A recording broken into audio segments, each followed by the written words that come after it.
Tous les premiers mardis du mois, BFM Paris Île-de-France s'allie à l'étudiant pour fabriquer l'émission C'est votre emploi. Chaque mardi, donc chaque premier mardi du mois, un journaliste de l'étudiant est sur ce plateau pour répondre à vos questions et faire le tour d'une thématique. Cette semaine, c'est toi Thibaut Cogent. Bonjour. Qui t'es prêté à l'exercice. Merci beaucoup et bonsoir. C'est un sujet qui compte beaucoup pour la génération des élèves et des étudiants. La transition écologique figure au premier plan de leurs préoccupations. Selon un sondage Harris Interactive cité par le journal Le Monde au mois d'octobre, près de 3 jeunes de 18 à 30 ans sur 4 seraient prêts à renoncer à une entreprise qui ne prend pas en compte les enjeux écologiques. Mais quelle formation faut-il faire pour parvenir à mettre un peu d'écologie dans sa vie professionnelle? Notre témoin aujourd'hui, Thelma Guilbaud. Bonsoir. Bonsoir. Merci d'être sur le plateau. Vous êtes étudiante en sciences politiques à l'international à l'IEP de Fontainebleau, donc c'est en Seine-et-Marne. Et vous êtes très engagée auprès d'ONG, d'associations qui œuvrent en faveur de la transition écologique. Avant d'en savoir un peu plus sur votre parcours, pourquoi est-ce que vous avez eu envie d'en faire votre vie professionnelle? Je pense que comme beaucoup de jeunes, on voit que nous n'avons qu'une planète et que cette planète malheureusement est malade. Et donc j'ai envie d'aider et d'œuvrer pour améliorer la situation et pour pouvoir avoir un futur beaucoup plus stable et pour les futures générations. Vous voyez faire autre chose, vous voyez pas faire autre chose, pardon.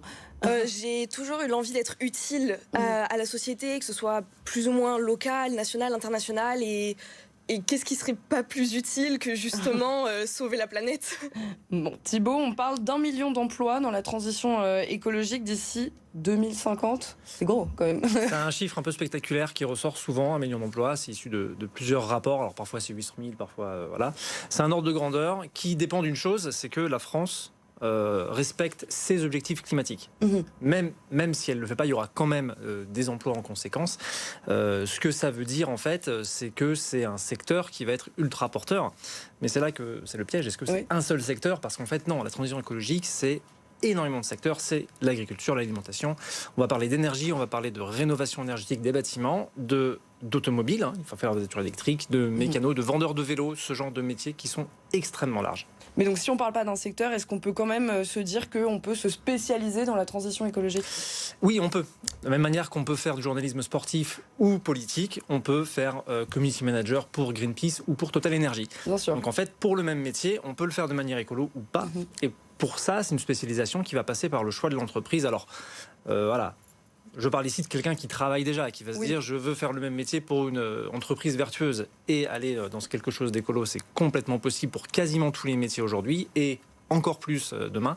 Mais ça marche aussi pour les étudiants, c'est-à-dire qu'en fait, comme Thelma, les étudiants qui veulent s'orienter vers la transition peuvent suivre des études classiques et choisir des stages, des alternances dans des entreprises écolo, se monter un réseau, avoir des compétences et des connaissances en plus liées à un secteur spécifique. Thelma, justement, est-ce que votre parcours d'étudiante, est-ce qu'il vous aurait permis d'arriver à vos fins sans vos nombreux engagements à côté, justement? Alors oui et non, dans le sens que les études servent quand même à offrir une certaine base et également à ouvrir un champ des possibles qui ne serait pas possible avec seulement les associations, les ONG, etc.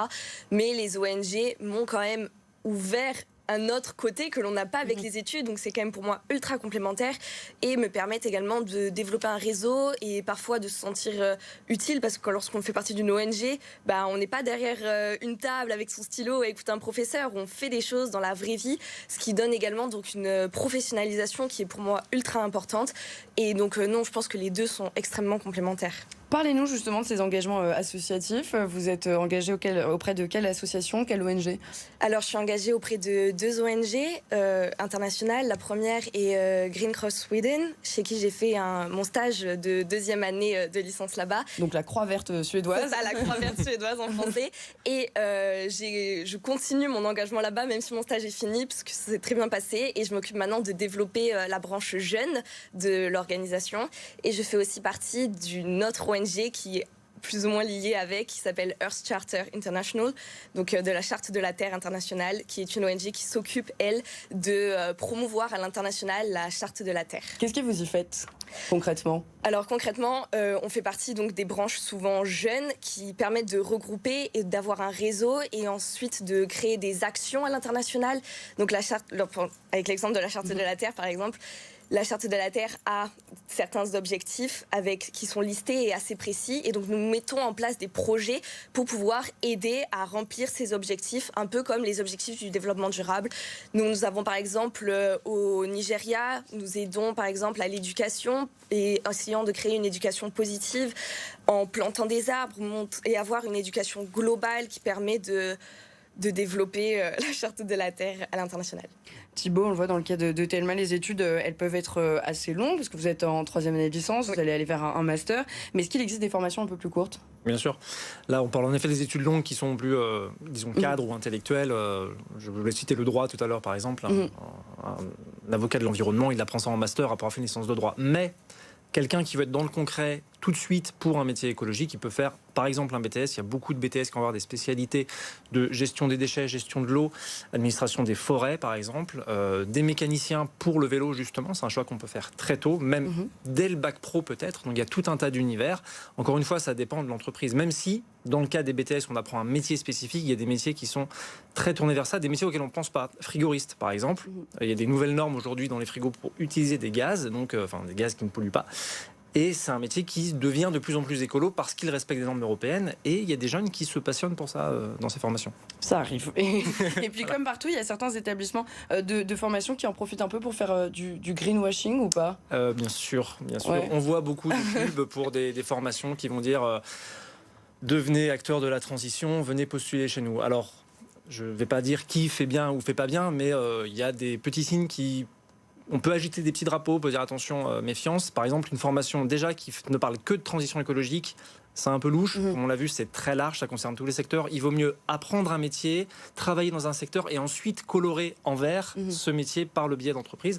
Quelqu'un qui va nous dire travailler dans un bureau RSE, non, c'est pas forcément une bonne solution. Une formation qui va vous vendre... une formation courte en anglais, un intitulé en anglais avec le mot ACT, Impact, Green, ces petits mots-là, c'est un peu la puce à l'oreille. On va préférer des formations avec un intitulé en français très clair et on sait ce qu'on va apprendre plus ou moins que quelque chose comme Impact qui veut absolument rien dire et tout dire à la fois. Ouais. Ça, c'est des choses dont il faut se méfier et surtout regarder l'âge de l'école. Est-ce que c'est une école qui est toute récente, qui dépend d'une université ou pas, qui est reconnue par l'État ou pas, qui délivre des crédits ECTS, c'est des choses qu'il faut regarder parce que parfois à 12 000 euros l'année, c'est important. Oui, c'est important. En un mot très court, Thelma, un mot sur le métier que vous auriez envie d'exercer. J'aimerais travailler donc dans l'urbanisme pour créer les villes de demain qui sont durables et qui permettent... parce que je pense qu'il faut d'abord développer là où on vit pour pouvoir changer nos habitudes. Et donc je pense que le futur se fait dans notre environnement. Merci beaucoup Thelma d'être venue témoigner de votre parcours. Avant de passer à notre événement de la semaine, la réponse à la question du mois dernier, vous aviez choisi, vous téléspectateurs, comment faire un CV quand on n'a pas d'expérience. Est-ce que du coup on a cette réponse ? On a la réponse. Alors évidemment ça dépend de l'âge du candidat. Un collégien qui n'a pas d'expérience, on ne va pas lui en vouloir sur son stage de 3e. Un lycéen qui veut un stage d'observation, c'est pareil. Un étudiant qui se dit je fais un CV mais j'ai rien fait de ma vie. Alors comment on fait ? Déjà on fait un joli CV. Si on n'a pas de fond, on travaille la forme, on fait quelque chose qui donne envie d'aérer sans faute d'orthographe, avec des titres un peu grands, mais pas trop non plus, parce que bon, on prend pas les gens pour des pigeons, hein, on voit un CV qui est trop travaillé. Faut se dire que chaque expérience est bonne à prendre. Parfois on se dit, j'ai pas d'expérience, parce que j'ai fait un petit job pendant une semaine, c'était nul. Ben, en fait, il faut le mettre, ce job nul. Faut le mettre, il faut dire pourquoi c'était nul, il faut se préparer à expliquer à l'entretien que ce job m'a pas plu, que je veux pas recommencer. Et puis il faut chercher ce qu'on a fait qui n'est pas professionnel. La garde d'enfants par exemple, le bénévolat en association, en club de foot, ce genre de choses, il faut l'écrire. Il faut écrire ses loisirs, surtout si c'est une vraie passion.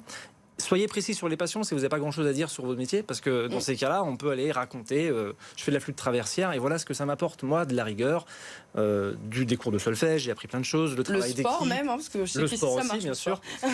Et il faut aller chercher tout ça. Et puis la petite astuce aussi, c'est mettez un titre au CV. Je suis étudiant en telle année, je cherche un stage dans tel domaine. Tout de suite, ça donne envie et puis on va se concentrer sur ça et pas sur ce qu'a fait la personne avant. Merci beaucoup Thibaut. On va juste regarder l'événement de la semaine tout de suite.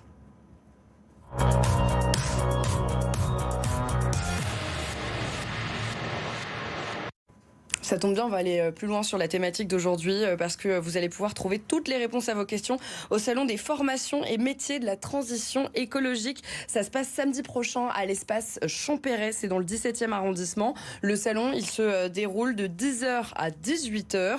Sur place, des responsables de formation et des conférences de la rédaction de l'étudiant, justement pour comprendre ce que sont tous ces métiers de la transition écologique, avoir justement les clés sur les formations et par quelle voie y parvenir.